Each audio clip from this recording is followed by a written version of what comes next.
Адамдар бир эле жерде бактылуу болот. Бул бейиште. Алар бейиште бактылуу деп айткан, ачык Аллах айткан. Бактылуу бейиште.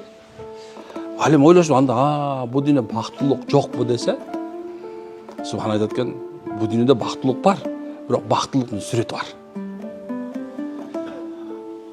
Кандай дебейсиң аны? Ар ким ар кандай ойлойт. Бала да бактылык, аял да бактылык, күйөө да бактылык. Акча да бактылык дегендер бар. Мына динде бактылык деп атат, дин менен жашоодо. Мунун баардыгы тең субханалла мынасы бөлүнүп айтылып турабы? Эми карагыла. Эгерде ким бактылуу аялда десе, ошону сыйлай билсе, сый көрсө бактылуу болуп калды. Бактылуу бала десең, жакшы тарбия берип, ошонун тарбиясын, акыйкатын жакшылыгын көрсөң, бактылуу келсин. Эгерде динде жашап, диндеги фазилет ишенип машалла, ошого толугу менен жакын кылсаң, ошо бактылуу келсин. Ар биринин өзүнүн бактылуу бар экен. Бирок ошого эң чоң нерсеси бул мамиле куруш керек экен, иншалла.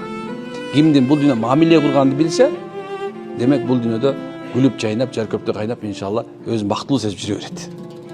Түшүндүкпү? Демек, бул дүйнө бактылуу бөлүнүптүр. Бир ахиретке толук болот, камил болот. Ойгонуп кеттиңерге берелер, бейиш иншалла.